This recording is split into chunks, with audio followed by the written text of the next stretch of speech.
Hi friends, குழிப்பணியாரம் செய்கிறதுக்கு தனியாக மாவு அரைக்கணும் அப்படின்றது அவசியம் கிடையாது.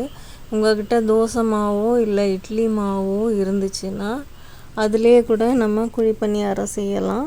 என்கிட்ட கொஞ்சமாக மாவு மிச்சம் இருந்துச்சு, நான் இன்றைக்கி அதில் செய்ய போகிறேன். வாங்க செய்யலாம். இப்போ நான் அதில் தேவையான அளவு வெல்லம் போட்டு அதை மிக்ஸ் பண்ணிக்கிட்டேன். நல்லா வெல்லம் கரையிற அளவுக்கு மிக்ஸ் பண்ணிடுங்க. என்கிட்ட வெல்லம் சுத்தமான வெல்லம் இருந்ததுனால நான் அப்படியே போட்டேன். உங்கள்கிட்ட சுத்தமான வெல்லம் இல்லைன்னா அதை காய்ச்சி வடிகட்டி ஊற்றுங்க.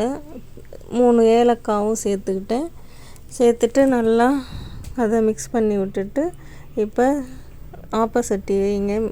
குழிப்பணியார சட்டி வச்சுட்டு எண்ணெய் தடவி அதை நல்லா தேய்ச்சி காய விடுங்க. ஸ்டவ்வில் கல் காஞ்சோடனே இன்னும் அதில் எண்ணெய் ஊற்றி அதில் மாவு எடுத்து ஊற்றுங்க.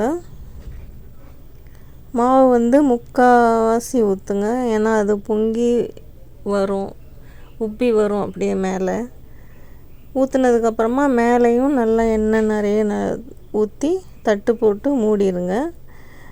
ஒரு 5 நிமிஷம் அப்படியே சிம்மிலே வைங்க. ஸ்டவ்வை ஜோராக வச்சிங்கன்னா கருகி போயிடும். 5 நிமிஷம் கழித்து தட்டை திறந்துட்டு அதை திருப்பி விடுங்க. ஒன்றா திருப்பி விட்டுட்டு ஒரு 2-3 நிமிஷம் வைங்க. அடுத்த சைடும் கலர் மாறுற வரைக்கும் வைங்க.